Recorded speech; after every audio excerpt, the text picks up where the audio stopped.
Hello and welcome back to Pharma E-Class. I am Anindya Goswami and let us start with a new chapter, that is size reduction. This chapter you will find in Unit 1 of your syllabus. The second chapter of Unit 1 is size reduction. So in this chapter we are going to study the objectives, mechanisms and laws governing size reduction, factors affecting size reduction, principles, construction, working, uses, merits and demerits of hammer mill, ball mill, fluid energy mill, edge runner mill and end runner mill, followed by the third chapter, that is size separation. Because size reduction and size separation will study together only, but they are divided into two different chapters. So let's start with size reduction.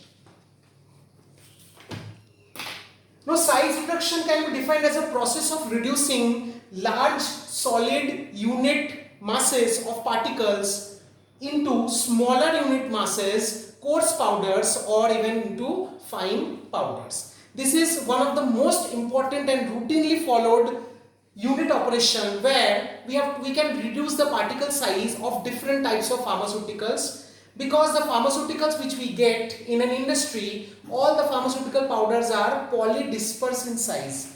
By the term polydisperse, I mean to say they are having varied particle sizes. Some may be of good or large particle sizes, some may be of small particle sizes. But inside a particular formulation, there can be multiple such components. But if the particle sizes between the two components varies, so there are a number of problems can occur. Even there can be problems in terms of mixing as well as in terms of preparation of that particular formulation. So there can be tendencies of very lesser content uniformity and instability in those formulations. So we have to make into consideration the particle size, which is one of the most important factors of the particular ingredients, be it excipients, be it the raw drugs or the bulk drug materials. So size reduction is a routinely followed unit operation and it is done for the purpose of reducing large unit masses into small unit masses or into some coarse powders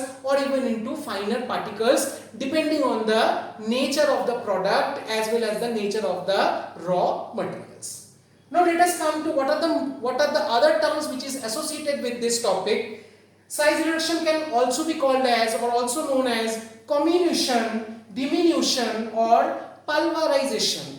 Basically, size reduction is being done for solid particles, solid masses, even plant fibrous parts like leaves, stems, barks, leaves, and from them also size reduction can be done to those, as well as some animal tissues. So depending on the nature, depending on the feed, depending on the raw material, we have to choose the appropriate size reduction method, but size reduction is essential in each and every formulation aspect.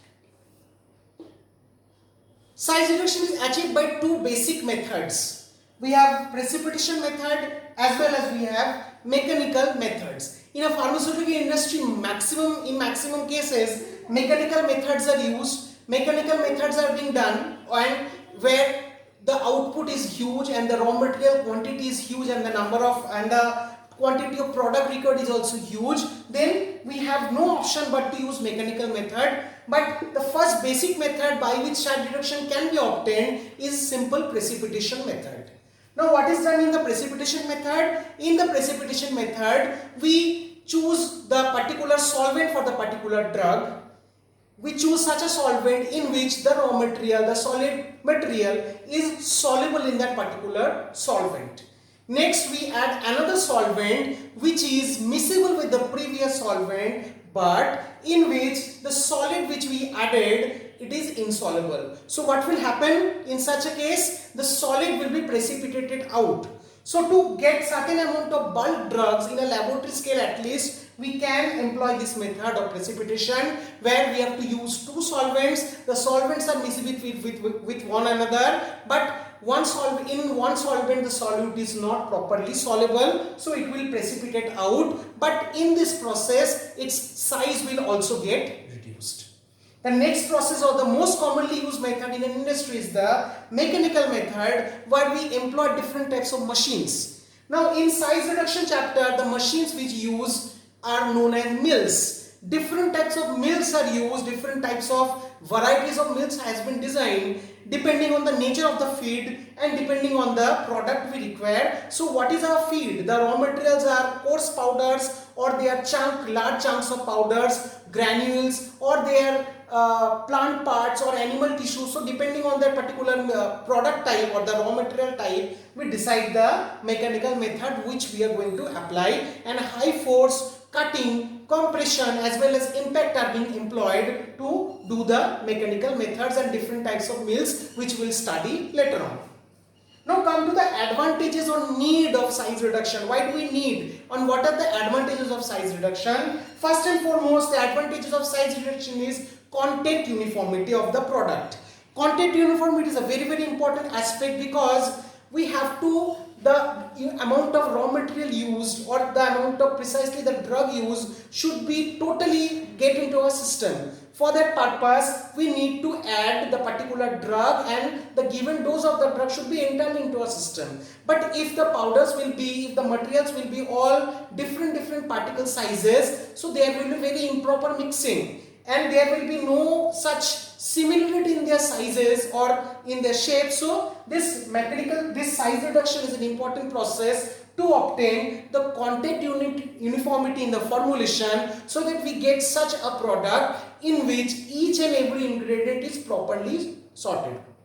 Next, for the uniform flow, to get an improved powder characteristics, we need good amount of particulate matter. So that particle size should be reduced to a certain extent, so that we get free flow or extremely uniform flow also, because movement of the powder is very important, as may be in case of tableting, where from the hopper the powder must flow uniformly into the die punch. This will only be achieved when there will be particularly a control on the reduction of the granule or the particle sizes. Next, for the effective drying purpose, effective drying is also brought about by the effective size or small size or reduced particle, because of the improved surface area.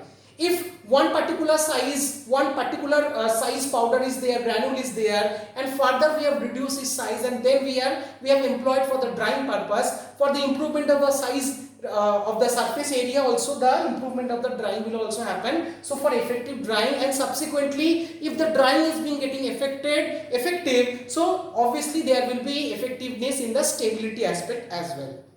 And come to the most important aspect, that is improved dissolution and subsequently improved absorption. The size reduction is a rate limiting step, or a particle size of that particular powder is a rate limiting step in terms of the dissolution equation, that is particularly called as Noyes-Witten equation, which we will study later on. The Noyes-Witten equation says the particle size should be of a particular range.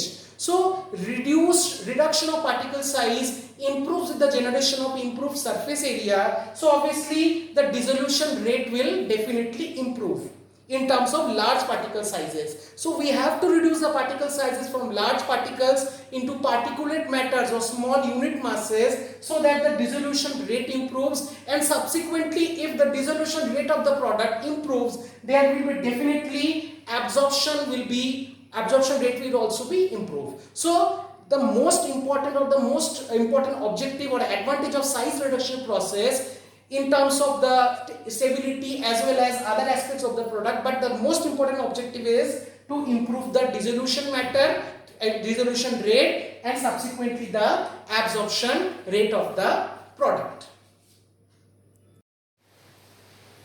Now let us come to the mechanisms of size reduction. Though the mechanism may vary depending on the nature of the particle, yet generally the general method of size reduction can be of two basic mechanisms. The first one, see the diagrammatic representation. Yes, this is the unmilled particle.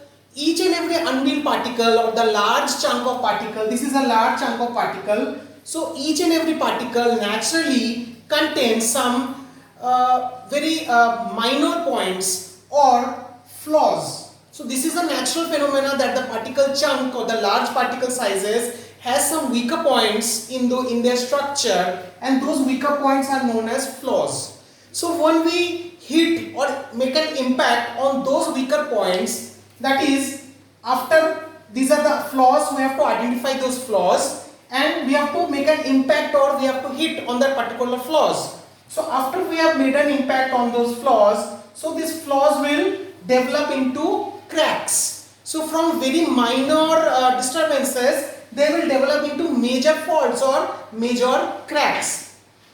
Further, when we do the impact, that is impacting it further, that is making energy or using good size reduction mechanism or making forcefully impacting, once again the flaws will reduce or the develop into the large chunk of particle, or the large chunk of particle will develop into smaller particles and obviously will get additional surface area. So the impact is the mechanism of stress applied for this type of size reduction, and in maximum cases where solid particular large chunk of materials are there and we have to do the size reduction, the mechanism which we generally do with it, that is the impact type of stress. So this is the unmilled particle. We have to identify the flaws, we have to make an impact, the flaws will develop into cracks. On further impacting, those cracks will protrude and this crack will develop further into smaller or reduced particles or into different with additional surfaces. So this is the basic mechanism of action.